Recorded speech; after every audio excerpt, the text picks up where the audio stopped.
दोस्तों, जैसे ही ट्रेडिंग में मार्केट थोड़ा सा नीचे जाता है, आपका माइंडसेट बदल जाता है। आप स्टॉप लॉस के बारे में सोचते हैं, फिर अचानक मार्केट ऊपर आता है। आपको लगता है अब एंट्री लेनी चाहिए, लेकिन अगले कुछ मिनटों में वही मार्केट फिर उल्टा हो जाता है। अब सवाल ये नहीं है कि आपने ट्रेड में लॉस क्यों किया। असली सवाल ये है कि क्या आपने ऐसा टाइम फ्रेम चुना था जिसने आपके माइंडसेट को आपके खिलाफ कर दिया। क्योंकि एक बहुत बड़ा भ्रम है जिसे ज्यादातर ट्रेडर्स बिना सवाल किए मान लेते हैं। उन्हें लगता है कि लॉस गलत एंट्री की वजह से होता है, लेकिन कई बार असली समस्या एंट्री नहीं बल्कि वो टाइम फ्रेम होता है जिस पर आप मार्केट को देख रहे होते हैं। 1 मिनट की हर कैंडल आपको एक नया सिग्नल देती है। 5 मिनट का हर मूव आपको एक नया डिसीजन लेने पर मजबूर कर सकता है, और धीरे धीरे ट्रेडिंग प्लान के हिसाब से नहीं बल्कि हर कैंडल के रिएक्शन में होने लगती है। लेकिन यहां सबसे बड़ा ट्विस्ट है, क्या सच में 1 मिनट या 5 मिनट का टाइम फ्रेम ही सबसे ज्यादा लॉस करवाता है, या फिर टाइम फ्रेम सिर्फ आपके अंदर छिपी उस कमजोरी को सामने लाता है जिसे आप खुद पहचान नहीं पा रहे। आज हम इसी सवाल को पूरी तरह समझेंगे। कौन सा टाइम फ्रेम नए ट्रेडर के लिए सबसे ज्यादा चैलेंजिंग हो सकता है, छोटे टाइम फ्रेम में ओवर ट्रेडिंग क्यों बढ़ती है, और सबसे महत्वपूर्ण बात, आपको अपना सही टाइम फ्रेम चुनने से पहले अपने माइंडसेट और रिस्क मैनेजमेंट के बारे में क्या समझना चाहिए। और शायद इस वीडियो के बाद आप अगली बार टाइम फ्रेम बदलने से पहले यह सवाल जरूर पूछेंगे, समस्या मार्केट में है, टाइम फ्रेम में है, या फिर मेरे अपने डिसीजन में। और हाँ दोस्तों, अगर आप इंट्राडे और स्कैल्पिंग ट्रेडिंग को सही तरीके से सीखना चाहते हैं तो मेरा पूरा कोर्स सिर्फ 999 रुपए में उपलब्ध है। और अगर आपका फोकस स्विंग ट्रेडिंग पर है तो उसका अलग कोर्स भी उपलब्ध है। एंट्री, रिस्क मैनेजमेंट और प्रैक्टिकल ट्रेडिंग को बेहतर तरीके से समझने के लिए आज ही डिस्क्रिप्शन या पिन्ड कमेंट में दिए लिंक पर जाएं। तो चलिए वीडियो को अब शुरू करते हैं। दोस्तों, अगर आप ट्रेडिंग में बार बार लॉस कर रहे हैं तो हो सकता है समस्या आपकी स्ट्रैटेजी से भी पहले कहीं और छिपी हो सकता है आप मार्केट को गलत टाइम फ्रेम पर समझने की कोशिश कर रहे हो। और सबसे दिलचस्प बात यह है कि कई ट्रेडर्स को इसका पता तब चलता है जब उनका काफी कैपिटल और कॉन्फिडेंस दोनों प्रभावित हो चुके होते हैं। अब यहाँ एक सवाल आता है, क्या सच में कोई एक ऐसा टाइम फ्रेम है जिसमें सबसे ज्यादा ट्रेडर्स लॉस करते हैं? मार्केट में अलग अलग ट्रेडर्स अलग अलग टाइम फ्रेम इस्तेमाल करते हैं। कोई 1 मिनट के चार्ट पर स्कैल्पिंग करता है, कोई 5 मिनट पर इंट्राडे सेटअप ढूंढता है, कोई 15 मिनट या 1 घंटे के चार्ट पर ट्रेड करता है, और कोई डेली चार्ट पर स्विंग ट्रेडिंग करता है। हर टाइम फ्रेम की अपनी एक अलग स्पीड, अलग नॉइज और अलग डिसीजन मेकिंग प्रोसेस होती है। लेकिन समस्या तब शुरू होती है जब ट्रेडर अपने माइंडसेट के हिसाब से टाइम फ्रेम चुनने के बजाय सिर्फ इस उम्मीद में टाइम फ्रेम चुनता है कि यहां जल्दी पैसा मिलेगा। मान लीजिए आपने 1 मिनट का चार्ट खोला, एक कैंडल तेजी से ऊपर जाती है, आपको लगता है कि मार्केट ब्रेकआउट कर रहा है, आप एंट्री लेते हैं। अगली कैंडल थोड़ी नीचे आती है और आपका डर एक्टिव हो जाता है। आप सोचते हैं कि शायद ट्रेड गलत है, आप ट्रेड बंद कर देते हैं। कुछ ही मिनट बाद मार्केट फिर ऊपर चला जाता है। अब आपको लगता है कि गलती हो गई, आप दोबारा एंट्री लेते हैं। इस बार मार्केट फिर थोड़ा नीचे आता है। अब आपके दिमाग में सिर्फ एक चीज चल रही है, पिछला लॉस रिकवर करना है। यहीं से एक खतरनाक साइकिल शुरू हो सकती है। एक ट्रेड के बाद दूसरा ट्रेड, दूसरे के बाद तीसरा ट्रेड, और हर ट्रेड किसी स्पष्ट सेटअप की वजह से नहीं बल्कि पिछले ट्रेड के इमोशनल रिएक्शन की वजह से लिया जाता है। याद रखिए, छोटा टाइम फ्रेम अपने आप खराब नहीं है। समस्या तब होती है जब आपका डिसीजन लेने का माइंडसेट उस टाइम फ्रेम की स्पीड के साथ मैच नहीं करता। 1 मिनट के चार्ट पर मार्केट की हर छोटी मूवमेंट आपको महत्वपूर्ण लग सकती है। 5 मिनट के चार्ट पर भी आपको लगातार नए सेटअप दिखाई दे सकते हैं, लेकिन हर मूवमेंट ट्रेडिंग अवसर नहीं होती। यही अंतर एक डिसिप्लिन ट्रेडर और एक रिएक्टिव ट्रेडर के बीच होता है। डिसिप्लिन ट्रेडर चार्ट देखकर ये नहीं सोचता कि अभी कुछ करना ही है। वो पहले पूछता है कि क्या मेरा सेटअप मौजूद है, क्या मेरा रिस्क पहले से तय है, क्या ये ट्रेड मेरे ट्रेडिंग प्लान के अंदर आता है। अगर जवाब नहीं है तो वो ट्रेड नहीं करता। दूसरी तरफ रिएक्टिव ट्रेडर मार्केट को देखकर तुरंत रिएक्ट करता है। कैंडल ऊपर गई तो बाय, नीचे गई तो सेल, थोड़ा लॉस हुआ तो स्टॉप लॉस बदल दिया, प्रॉफिट आया तो जल्दी बुक कर लिया। धीरे धीरे ट्रेडिंग एक प्रोसेस नहीं रहती बल्कि इमोशंस का खेल बन जाती है। और यही वजह है कि सिर्फ टाइम फ्रेम बदलने से आपकी ट्रेडिंग नहीं बदलती। अगर आप 1 मिनट पर ओवर ट्रेड करते हैं और फिर 5 मिनट पर जाकर भी वही गलती दोहराते हैं तो समस्या टाइम फ्रेम में नहीं है। अगर आप 5 मिनट पर स्टॉप लॉस बार बार बदलते हैं और फिर 15 मिनट पर जाकर भी वही करते हैं, तो चार्ट नहीं बदला, सिर्फ चार्ट की स्पीड बदली है। इसलिए आपको ये समझना होगा कि सही टाइम फ्रेम वो नहीं है जो आपको सबसे ज्यादा ट्रेड देता है। सही टाइम फ्रेम वो है जिस पर आप अपने ट्रेडिंग प्लान, रिस्क मैनेजमेंट और माइंडसेट को लगातार फॉलो कर पाते हैं। और अब यहाँ एक बहुत महत्वपूर्ण सवाल खड़ा होता है। अगर छोटा टाइम फ्रेम वास्तव में समस्या नहीं है, तो फिर 1 मिनट और 5 मिनट के चार्ट पर ट्रेडर्स इतनी जल्दी ओवर ट्रेडिंग, डर और रिवेंज ट्रेडिंग में क्यों फंस जाते हैं? और आखिर इन टाइम फ्रेम्स में ऐसा क्या होता है जो हमारे दिमाग को बार बार गलत डिसीजन लेने के लिए उकसाता है? इसका जवाब आगे में है, जो आपकी ट्रेडिंग को देखने का पूरा नजरिया बदल सकता है। अब उस सवाल को थोड़ा और गहराई से समझते हैं। आखिर 1 मिनट और 5 मिनट जैसे छोटे टाइम फ्रेम पर ट्रेडर्स इतनी जल्दी ओवर ट्रेडिंग, डर और रिवेंज ट्रेडिंग में क्यों फंस जाते हैं? इसका सबसे बड़ा कारण है छोटे टाइम फ्रेम पर मिलने वाली जानकारी की फ्रीक्वेंसी। जितनी जल्दी आपके सामने नई कैंडल बनती है, उतनी ही जल्दी आपका दिमाग नए डिसीजन लेने के लिए एक्टिव होता है। और अगर आपके पास पहले से एक क्लियर ट्रेडिंग प्लान नहीं है, तो हर नई कैंडल आपको ये महसूस करा सकती है कि अभी कुछ करना जरूरी है। मान लीजिए आपने 5 मिनट का चार्ट खोला। पहली कैंडल ऊपर जाती है, आपको बुलिशनेस दिखाई देती है। दूसरी कैंडल थोड़ी नीचे आती है, आपको लगता है कि शायद मार्केट रिवर्स हो रहा है। तीसरी कैंडल फिर ऊपर जाती है, अब आपको लगता है कि ब्रेकआउट कंफर्म हो गया।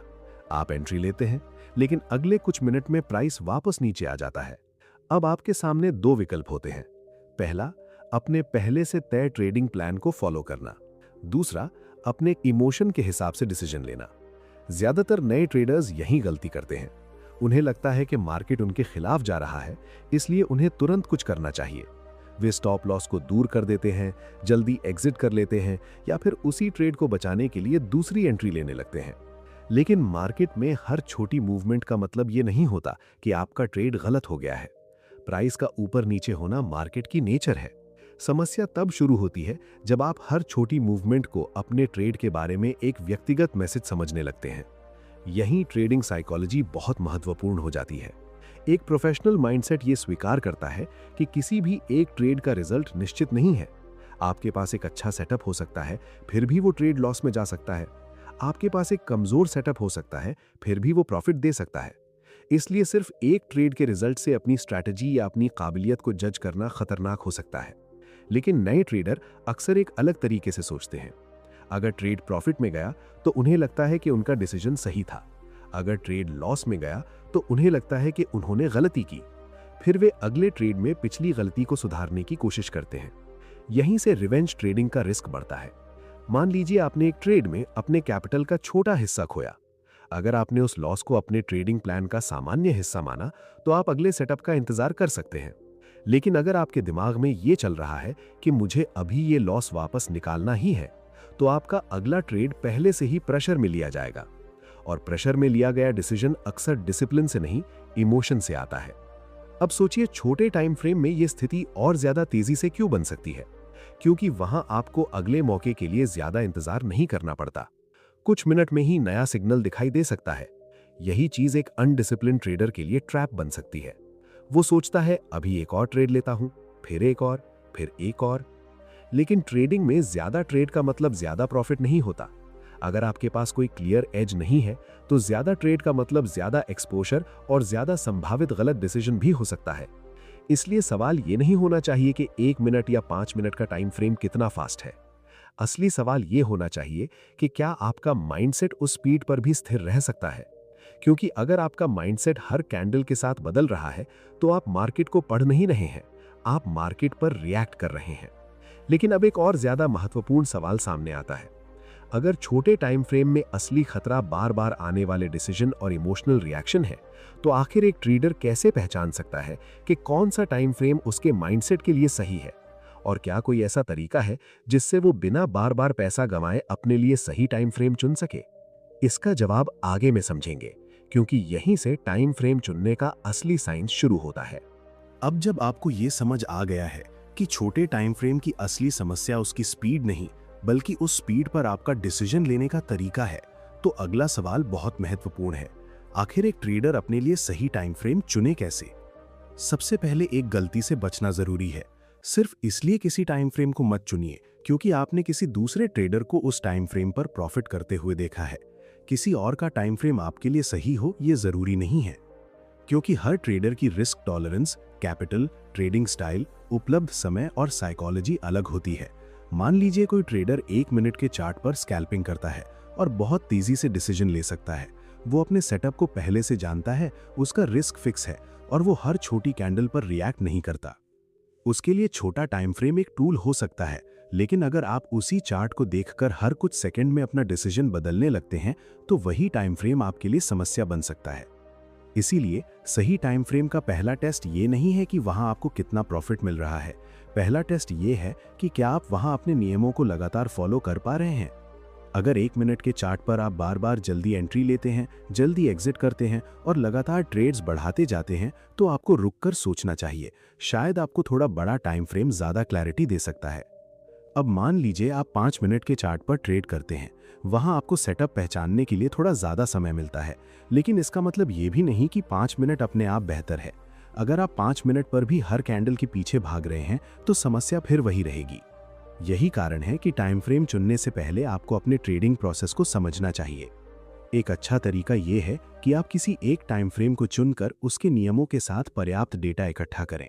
हर ट्रेड में ये देखें कि आपने एंट्री क्यों ली, आपका स्टॉप लॉस कहाँ था, आपका टारगेट क्या था और क्या आपने अपने प्लान को फॉलो किया। कुछ ट्रेड्स के बाद तुरंत निष्कर्ष निकालना जरूरी नहीं है, क्योंकि ट्रेडिंग में एक छोटा सैंपल आपको गलत तस्वीर दे सकता है। आपके सामने लगातार कुछ प्रॉफिटेबल ट्रेड आ सकते हैं और आपको लग सकता है कि यही सबसे अच्छा टाइम फ्रेम है, लेकिन अगले कुछ ट्रेड्स में परिस्थितियां बदल सकती हैं। इसी तरह कुछ लॉस होने का मतलब ये भी नहीं कि टाइम फ्रेम खराब है। यहाँ आपको एक्सपेक्टेंसी और डिसिप्लिन को समझना होगा। अगर आपकी स्ट्रैटेजी में लॉस पहले से स्वीकार किया गया है और आपका रिस्क मैनेजमेंट मजबूत है तो 1-2 लॉस आपके पूरे सिस्टम को बेकार साबित नहीं करते। लेकिन अगर एक लॉस के बाद आपका माइंडसेट बदल जाता है, आप स्टॉप लॉस हटाते हैं, पोजीशन बढ़ाते हैं या रिवेंज ट्रेडिंग करते हैं, तो फिर कोई भी टाइम फ्रेम आपको सुरक्षित नहीं रख सकता। और यहाँ एक बहुत महत्वपूर्ण अंतर समझिए, टाइम फ्रेम आपको अवसर दिखाता है, लेकिन ट्रेड लेने का फैसला आपका होता है। मार्केट में हर कैंडल के अंदर एक अवसर खोजने की जरूरत नहीं है। कई बार सबसे अच्छा ट्रेड वो होता है जो आपने लिया ही नहीं। अगर आपका सेटअप मौजूद नहीं है तो इंतजार करना भी एक डिसीजन है। यही वो जगह है जहां पेशेंस एक वास्तविक ट्रेडिंग एज बनती है। जब आप ये स्वीकार कर लेते हैं कि आपको हर मूवमेंट पकड़ने की जरूरत नहीं है, तब छोटे टाइम फ्रेम का प्रेशर कम होने लगता है। आप मार्केट को पीछा करने के बजाय अपने सेटअप का इंतजार करने लगते हैं। लेकिन अभी एक और महत्वपूर्ण बात बाकी है। मान लीजिए आपने अपने लिए सही टाइम फ्रेम चुन लिया, अपना सेटअप भी तय कर लिया और रिस्क भी फिक्स कर लिया। फिर भी एक सवाल रह जाता है, क्या सिर्फ सही टाइम फ्रेम और सही स्ट्रैटेजी आपको लगातार लॉस से बचा सकती है? या फिर कोई ऐसी गलती है जो टाइम फ्रेम सही होने के बाद भी ट्रेडर का पूरा प्रॉफिट वापस मार्केट में ले जा सकती है? यही गलती आगे में समझेंगे और शायद यही आपको पता चलेगा कि ट्रेडर का असली दुश्मन टाइम फ्रेम नहीं बल्कि कुछ और है। अब तक आपने समझा कि टाइम फ्रेम अकेले किसी ट्रेडर को लॉस नहीं करवाता। असली फर्क इस बात से पड़ता है कि ट्रेडर उस टाइम फ्रेम पर कैसी डिसीजन लेता है। लेकिन अब उस गलती को समझना जरूरी है जो सही टाइम फ्रेम और अच्छी स्ट्रैटेजी होने के बाद भी ट्रेडर को नुकसान में ले जा सकती है। वो गलती है अपने ट्रेड के रिजल्ट को अपनी पहचान से जोड़ लेना। जब एक ट्रेड प्रॉफिट में जाता है तो ट्रेडर को लगता है कि उसका डिसीजन सही था, लेकिन जब वही सेटअप लॉस देता है तो उसके माइंड में तुरंत सवाल आने लगता है, मैंने गलत क्या किया। यहीं से ओवर थिंकिंग शुरू हो सकती है। मैं हमेशा ट्रेडिंग में एक बात को महत्वपूर्ण मानता हूं, आपको हर ट्रेड में सही साबित होने की जरूरत नहीं है। आपका काम भविष्यवाणी करना नहीं बल्कि प्रोबेबिलिटी के आधार पर डिसीजन लेना है। मान लीजिए आपका सेटअप आपके सभी नियमों को फॉलो करता है, एंट्री सही है, स्टॉप लॉस पहले से तय है और रिस्क आपकी लिमिट के अंदर है, फिर भी ट्रेड लॉस में चला जाता है। इसका मतलब जरूरी नहीं कि आपका डिसीजन गलत था। हो सकता है उस ट्रेड का रिजल्ट सिर्फ आपके सिस्टम के संभावित रिजल्ट्स में से एक हो। लेकिन समस्या तब आती है जब ट्रेडर इस लॉस को स्वीकार नहीं करता। वो स्टॉप लॉस हटाता है, पोजीशन बढ़ाता है या तुरंत दूसरा ट्रेड लेकर लॉस रिकवर करने की कोशिश करता है। यहीं टाइम फ्रेम फिर से महत्वपूर्ण हो जाता है। छोटे टाइम फ्रेम पर अगला ट्रेड बहुत जल्दी दिखाई दे सकता है, इसलिए ट्रेडर के पास अपनी गलती को स्वीकार करने और शांत होने का समय कम हो सकता है। लेकिन अगर आप अपने नियमों को पहले से तय कर चुके हैं तो आपको हर कैंडल से बहस करने की जरूरत नहीं है। मार्केट ऊपर जाए या नीचे, आपका काम सिर्फ ये देखना है कि आपका सेटअप मौजूद है या नहीं। याद रखिए, ट्रेडिंग में कैपिटल बचाना सिर्फ स्टॉप लॉस लगाने से नहीं होता। कैपिटल तब भी बचता है जब आप अनावश्यक ट्रेड लेने से खुद को रोकते हैं। अगर आप हर लॉस के बाद टाइम फ्रेम बदल रहे हैं, हर प्रॉफिट के बाद रिस्क बढ़ा रहे हैं और हर कैंडल के साथ अपना प्लान बदल रहे हैं, तो समस्या टाइम फ्रेम नहीं है, समस्या आपका प्रोसेस है। और अब सबसे बड़ा सवाल यह है कि अगर एक अच्छा ट्रेडर भी लगातार कुछ लॉस फेस कर सकता है, तो वो कैसे पहचानता है कि यह सामान्य लॉसिंग सीक्वेंस है या उसकी स्ट्रैटेजी और ट्रेडिंग प्रोसेस में सच में कोई बड़ी गलती हो चुकी है। यही फर्क आगे में समझेंगे, क्योंकि सही टाइम फ्रेम चुनने के बाद सबसे जरूरी चीज है ये जानना कि कब ट्रेडिंग सिस्टम पर भरोसा बनाए रखना है और कब उसे दोबारा जांचना है। अब इस पूरी बात को एक आखिरी और सबसे जरूरी जगह पर लेकर चलते हैं। हमने देखा कि छोटे टाइम फ्रेम में ज्यादा लॉस होने की वजह सिर्फ टाइम फ्रेम नहीं है। असली समस्या तब बनती है जब ट्रेडर हर कैंडल को एक नया मौका समझने लगता है, हर लॉस को तुरंत रिकवर करना चाहता है और अपने ट्रेडिंग प्लान से ज्यादा अपने इमोशंस पर भरोसा करने लगता है। इसलिए अगर आप 1 मिनट, 5 मिनट, 15 मिनट या किसी भी दूसरे टाइम फ्रेम पर ट्रेडिंग करते हैं, तो सबसे पहले अपने आप से ये पूछिए, क्या मैं इस टाइम फ्रेम पर शांत रहकर डिसीजन ले सकता हूं? अगर जवाब नहीं है, तो सिर्फ इसलिए उस टाइम फ्रेम पर ट्रेड मत कीजिए क्योंकि दूसरे ट्रेडर्स वहां ट्रेड कर रहे हैं। आपको अपनी ट्रेडिंग को दूसरे व्यक्ति की स्पीड के हिसाब से नहीं, अपने माइंडसेट और रिस्क मैनेजमेंट के हिसाब से बनाना है। और सबसे जरूरी बात, किसी भी टाइम फ्रेम को प्रॉफिट की गारंटी समझना गलत है। मार्केट में कोई भी सेटअप निश्चित रिजल्ट नहीं देता। आपका काम हर ट्रेड जीतना नहीं है, आपका काम ऐसा प्रोसेस बनाना है जिसमें गलत होने पर नुकसान सीमित रहे और सही होने पर आपका सिस्टम आपको अवसर दे सके। अगर आप इस पूरी जानकारी को अपनी जिंदगी और ट्रेडिंग में इस्तेमाल करना चाहते हैं, तो शुरुआत बहुत छोटी रखिए। एक टाइम फ्रेम चुनिए, एक स्पष्ट सेटअप पर काम कीजिए और कुछ समय तक सिर्फ अपने डिसीजन का रिकॉर्ड रखिए। देखिए कि आपने ट्रेड क्यों लिया, उस समय आपका माइंडसेट कैसा था और क्या आपने अपने नियमों को फॉलो किया। जब लॉस हो तो खुद को असफल समझने के बजाय उस ट्रेड से सीखिए।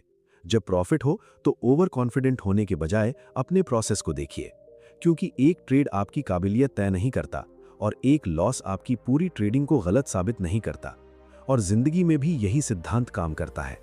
हर दिन बड़ा रिजल्ट हासिल करना जरूरी नहीं है, जरूरी ये है कि आप अपने डिसीजन बेहतर बनाते रहें, गलतियों से सीखते रहें और अपनी भावनाओं को अपने फैसलों का मालिक ना बनने दें।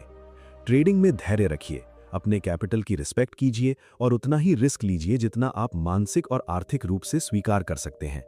अगर किसी दिन मार्केट में अच्छा सेटअप नहीं है, तो ट्रेड ना करना भी एक सही फैसला हो सकता है।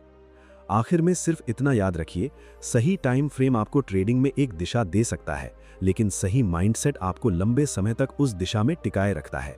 मार्केट को कंट्रोल करना आपके हाथ में नहीं है, लेकिन अपना रिस्क, अपना डिसीजन और अपना बिहेवियर कंट्रोल करना आपके हाथ में है।